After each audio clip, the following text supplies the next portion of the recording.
Hello বন্ধুরা, সবাই কেমন আছেন? আশা করছি সবাই ভালো আছেন, ভালো থাকবেন। বন্ধুরা, সুনিতা মান্ডি ব্লকে আজকে এই যে দেখাচ্ছি, এই যে আমার একটা পিতলের তামার ঘটি আছে, পিতল বলছি, তামার ঘটি আছে, এই ঘটিটা। আর এই যে একটুখানি তেঁতুল নিয়েছি, এটা দিয়ে আজকে ঘটিটা পরিষ্কার করবো। তো কীভাবে করছি এটা দেখবেন।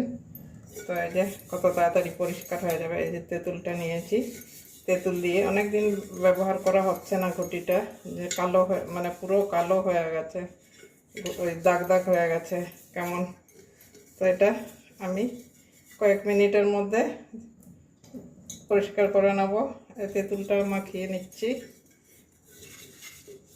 অনেক দিন ধরে পরিষ্কার করা হচ্ছে না, তো আজকে মনে পড়লো যে না, একটু ঘটিটা পরিষ্কার করি। সবসময় এখন তো বর্ষাকালে পিতলের তামার ঘটিটাই ব্যবহার করা ভালো। পিতলের ঘটিও ব্যবহার করা যায়, কিন্তু তামার ঘটিটা আমি ব্যবহার করি। তো কয়েকদিন ব্যবহার করা হয়নি, তো ঠিক আছে, আমি এবার এভাবে সব ইয়েটা মাখিয়ে নিয়েছি তেঁতুলটা।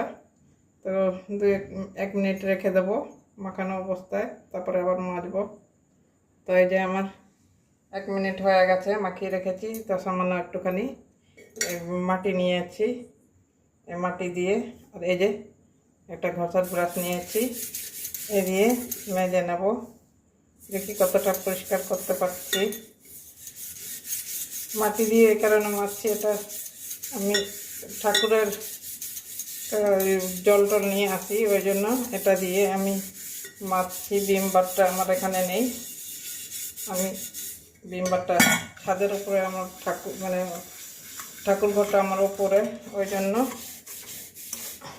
আর এটা আমি এখন নিচে করছি, নিচে ঠাকুরের জিনিস মাজার জন্য কোনো সাবান নেই আমার এখানে, ওই জন্য এখন এটা দিয়ে মাটি দিয়ে মাজছি।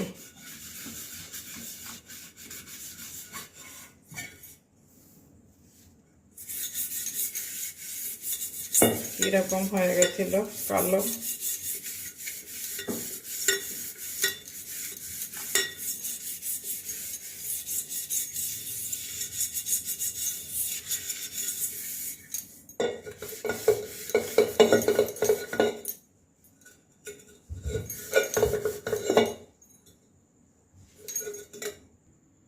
বন্ধুরা দেখুন, আমার ঘটিটা একদম পরিষ্কার চকচক হয়ে গেছে।